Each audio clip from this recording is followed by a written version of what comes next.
নমস্কার বন্ধুরা, মনিকা পল চ্যানেলে আপনাদের জানাই অনেক অনেক স্বাগত। আজকে কোনো রকম রেসিপি তৈরি করব না। আজকে আমি একটি মাটির উনান তৈরি করে আপনাদের সঙ্গে শেয়ার করব। আশা করছি আপনাদেরও দেখে ভালো লাগবে, আর ভালো লাগলে একটি লাইক এবং চ্যানেলটিকে সাবস্ক্রাইব করে রাখার জন্য অনুরোধ থাকলো। চলুন তাহলে শুরু করা যাক। উনান তৈরির জন্য আমি এখানে 1 গামলা মাটি নিয়ে নিয়েছি, আর একটি মাটির প্লেট নিয়ে নিয়েছি। এই মাটির প্লেটটার মধ্যেই উনানটা তৈরি করব।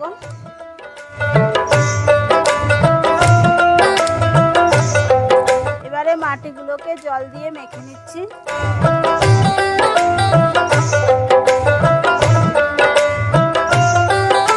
মাটি মেখে নিয়েছি, এবারে এই প্লেটের উপরে বসিয়ে দিচ্ছি।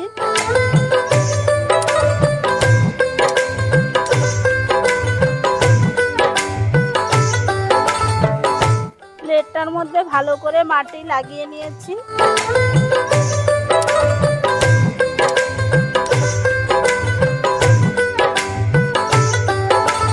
মাটি ভালো করে মেখে নিয়েছি। এই দেখুন, একটি রঙের ড্রাম নিয়ে নিয়েছি। এবারে এই ড্রামটা এর মধ্যে বসিয়ে দিচ্ছি।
মাটি ভালো করে লাগিয়ে নিয়েছি।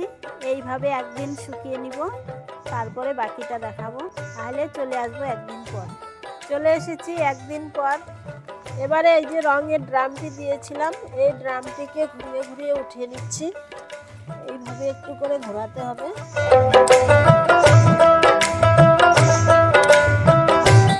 ড্রাম উঠিয়ে নিয়েছি। এবারে সাইডের মাটিগুলোকে চেঁচে নিব।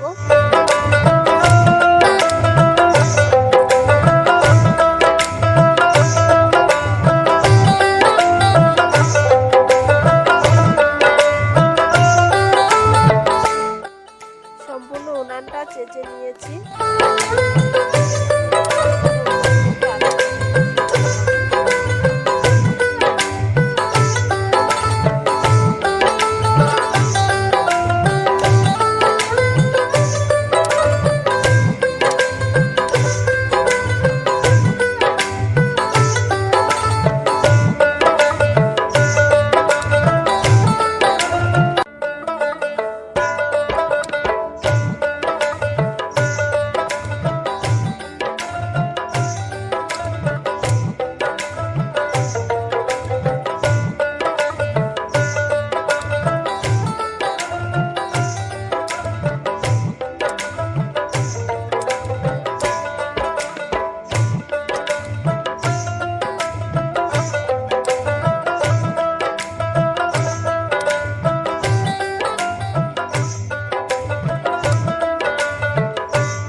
সময় লেগেছে উনানটা তৈরি করতে। দেখুন উনানটা তৈরি হয়ে গেল। এই শীতের দিনে কিন্তু এই উনানে খড়ি দিয়ে রান্না করতে খুবই মজা। এক জায়গা থেকে অন্য জায়গায়ও নিয়ে যেতে পারবেন উনানটি। যাদের জায়গা নেই তারা কিন্তু ছাদের উপরেও বসিয়ে এই উনানে রান্না করতে পারবেন। আবারও দেখা হবে অন্য কোনো দিন। ধন্যবাদ।